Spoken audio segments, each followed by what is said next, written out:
for all my friends, fans out there. This recipe is coming from you courtesy of Phoebe's great-grandmother, Nestle Tollhouse.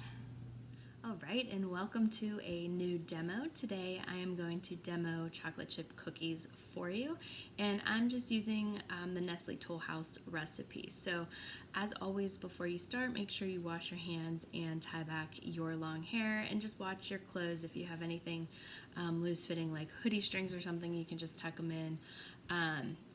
And just make sure you are good to go to start cooking. So I'm going to start off with reading the recipe, and I actually made some measuring how-to videos earlier, so I'm going to try to combine those into this video because I was measuring ingredients for this particular recipe. So hopefully I can put everything together okay and it doesn't look too crazy. So our recipe, I have it here on my phone, is 2 1/4 cups all-purpose flour, a teaspoon of baking soda, a teaspoon of salt, 2 sticks of butter softened, 3/4 cup granulated sugar, 3/4 cup packed brown sugar, a teaspoon of vanilla, 2 large eggs, 2 cups of chocolate chips, and then 1 cup of chopped nuts if you want to add that in there. And the instructions are to preheat the oven to 375 degrees, combine flour, baking soda, and salt in a small bowl, beat butter, granulated sugar, brown sugar, and vanilla extract in a large mixing bowl until creamy. Add eggs one at a time, beating well after each addition. Gradually beat in flour mixture, and then you're going to hand stir with a wooden spoon in the morsels, the chocolate chips, and nuts if you choose to use that. Then you'll drop by rounded tablespoon onto ungreased baking sheets. You'll bake 9 to 11 minutes or until golden brown, and then cool on baking sheet for 2 minutes. Remove to wire racks to cool completely. So pretty easy recipe today. So my recipe calls for 2 1/4 cups flour. I'm just going to show you how to measure 1 cup of flour right now, and then I'll measure the rest when I get to the demo later.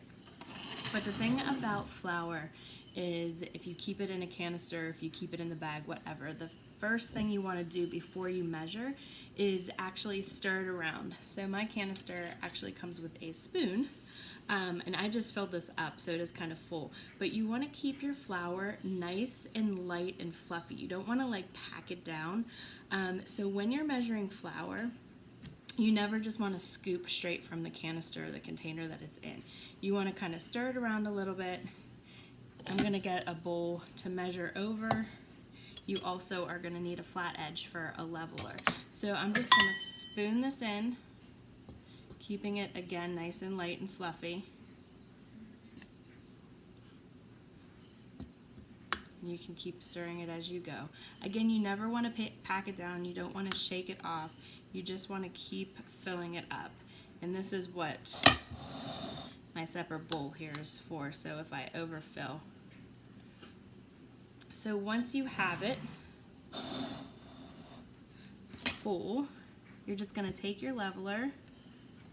Again, don't pack it down. You can go over it a couple times just to fill in any creases, but you have your 1 cup.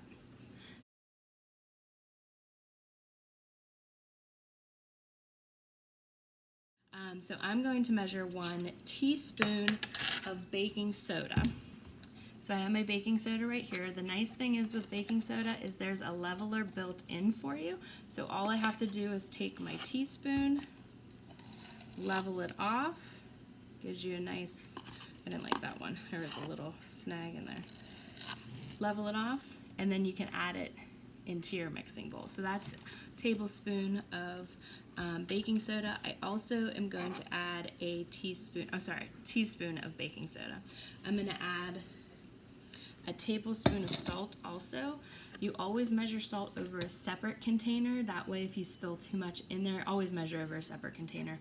That way if you overfill or some falls out, it's not going into your main mixing bowl. So you're going to take your leveler again and just level that off and add that right into your ingredients. Like I said, I'm kind of gonna combine videos here, so hopefully this goes smoothly. So in my measuring video, I showed you how to properly measure flour using dry measuring cups, and I measured in the video 1 cup and then measured another cup and a 1/4 cup to get our flour. Then in the measuring spoons demo, I measured the baking soda and salt. So I have that here ready to go. So what I'm going to do is I'm going to take a wire whisk and just whisk those just so everything's evenly distributed in the bowl. So I have my wire whisk and I'm just going to carefully mix that stuff together.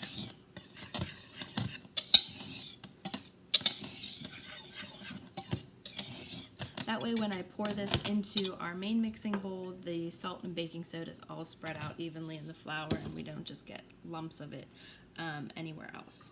My recipe calls for 3/4 cup, so you can either use the 1/4 cup 3 times or you can use 1/2 cup and then a 1/4 cup. So I have my 1/4 cup here, and just like I said, I'm just going to scoop it straight from the canister and then level it off. I'm just going to level off so I'm not wasting any. And then you have your sugar. I'll put it in my mixing bowl.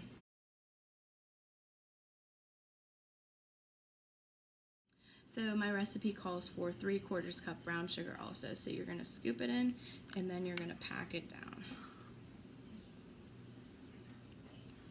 And again, you want to overfill, that way you can level off so you know that you had enough. So take your straight edge, level off. If it's packed down enough, whenever you pour it into your bowl, it should keep the shape of the measuring cup, and that's how you know you did a good job. So there you can see it's still that shape.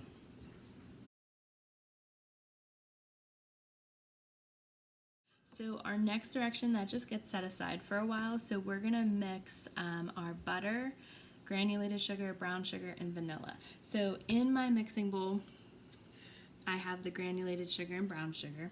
Again, I did that from the measuring video. So now I just have to add the butter and vanilla.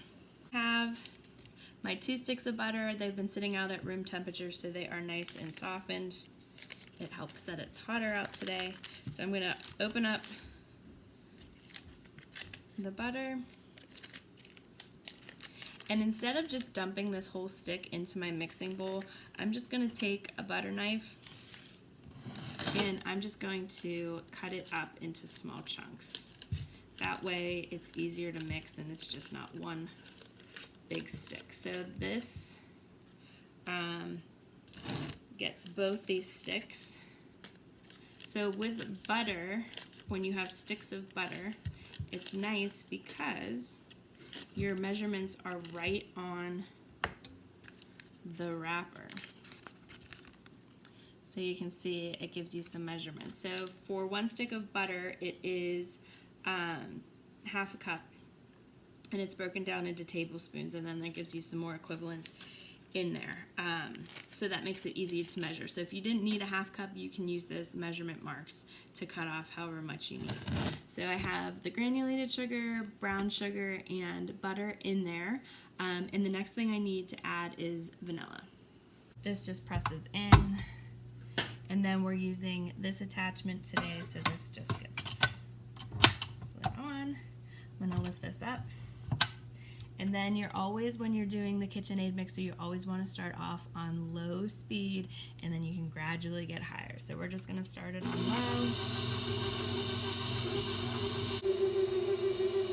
All right, so here we are on low speed. It's just mixing. You can see that everything's starting to combine in there. So I'm going to turn up the speed. You can see that the butter and sugar is starting to combine really well there. That's exactly what you want. You want it to cream together. All right, so once you're done mixing, you're just gonna take a rubber spatula, rubber scraper, and just scrape down the edges of your bowl. Scrape it off. It is pretty thick at this point, so scrape off the beaters. As we add the eggs, it'll get a little more liquefied and it'll mix up a little bit better. So when we add eggs to a recipe, we always want to crack them in a separate bowl first, check for any broken shells, make sure it's a good egg, and then it can get mixed in here. So let me go grab my eggs. So the recipe calls for 2 eggs, so I'm just going to crack this right on the counter. And then your eggshells can get thrown away. So now that it's in here, you can check for shells and just make sure it's a good egg. If you cracked it right into our mixing bowl, it's going to be harder to get out any shells if you accidentally got some in. So everything's good. I'm just going to pour that in. And we go back to the mixer. Again, start on low. And you're just going to mix it until the egg just gets combined. You don't have to mix it very long because we are going to add the second egg. I'm going to turn it up a little bit.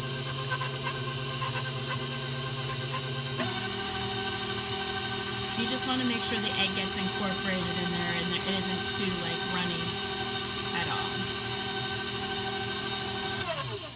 So that's good. We're going to take our rubber scraper again. Scrape off the edges. And then we're just going to take our second egg. We'll crack it. Again, check for shells. Looks good. So we're going to add that in and turn this back on.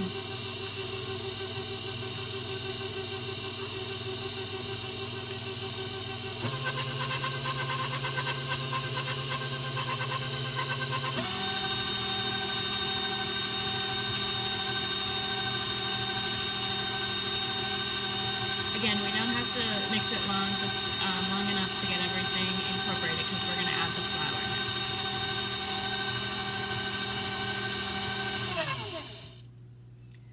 So this looks pretty good. Let me just show you what that looks like. So that's nice and mixed. That's after we added our eggs to it. So now we're about ready to scrape down the sides again and then add the... All right, so we have our dry mixture here. I'm just going to use a measuring cup and pour that in so it pours nicely. I'm going to put about half in here. We'll mix that up and then we'll put the rest of it in there.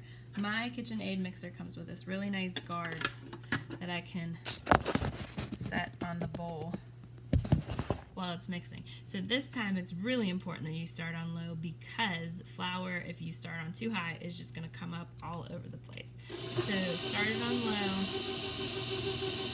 and then as the flour mixes into the batter, that's when you can turn it up a little bit. But with these KitchenAid mixers, unless you're making and whipping up like whipped cream or a meringue, you never need to have this really on higher than like a 4. Maybe a 6 sometimes, but that's really it. So we are going to just mix this. I'm going to turn it up one more.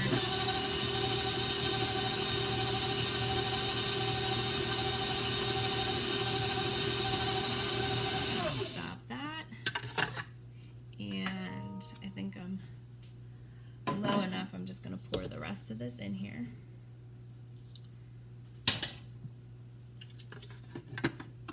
And one more time. Again, start low, then we'll move up. At this point, your batter is going to be pretty thick, which is what you want. Because you're obviously adding flour, which is giving your recipe structure, the function of flour in the recipe. I'm going to turn this up one more.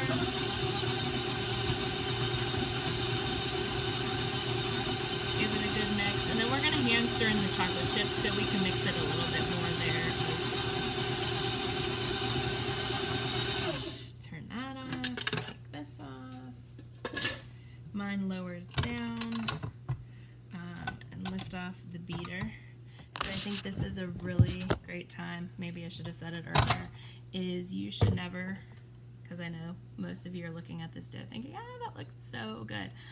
You should never eat raw cookie dough for 2 reasons. You have raw eggs in your recipe, but also flour in the last couple years has become an issue, eating raw flour.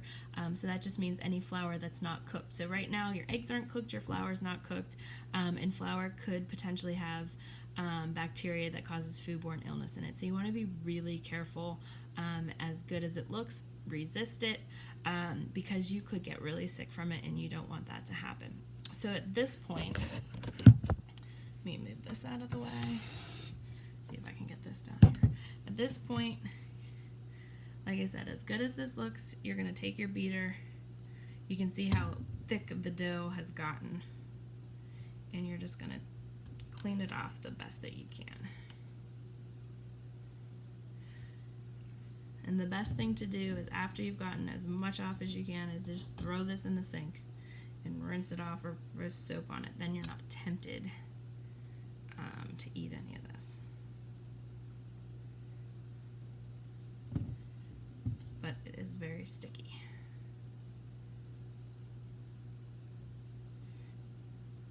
So like I said, get off as much as you can,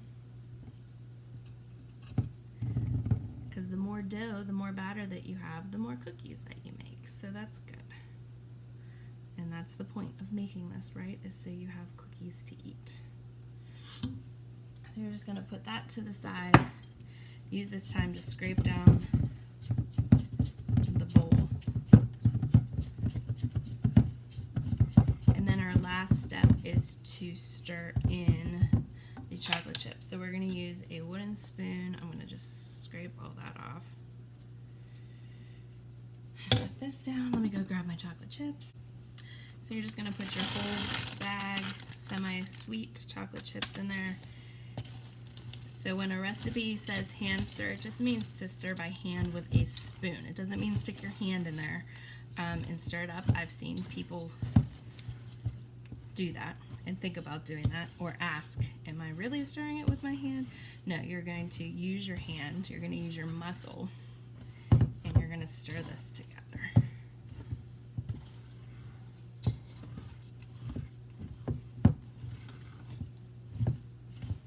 It doesn't have to be stirred very long, just enough to incorporate all those yummy chocolate chips. And now you're ready. So your oven should be preheated at this point. If it's not preheated yet, especially when you're baking things, wait until it is preheated. Wait till that kind of beep goes off to say that it's preheated, because that will really mess with how long you need to cook things. So the recipe calls for a preheated oven to 375. So the time that your cookies are baking goes directly along with that temperature. So if your oven's not at that temperature, the time may be less or more depending on what temperature your cookies are at. So always wait for it to be officially preheated before you put anything in there. So you're going to need your cookie tray, and I have a nice cookie scoop, or you can use spoons. You could, if you have parchment paper at home, not wax paper, parchment paper, you could use parchment paper to line the cookie sheet if you want. I'm just putting it directly onto my cookie sheet. It's not a big deal. So I have this small cookie scoop. So having a cookie scoop just lets you get nice uniform shaped cookies. So you just fill it all the way, put it down on the cookie sheet. And if you fill it the same each time, then all your cookies will be pretty much the same size, which helps also in the oven when you're cooking, having uniform shaped cookies. That way they'll all cook evenly when you put them in. So you just want to keep going until you fill up the cookie tray. I'm not going to stand here that long. That would probably be very boring for you guys. But make sure that they are spaced out nicely. I'll show you on my tray, because you want to leave space for them.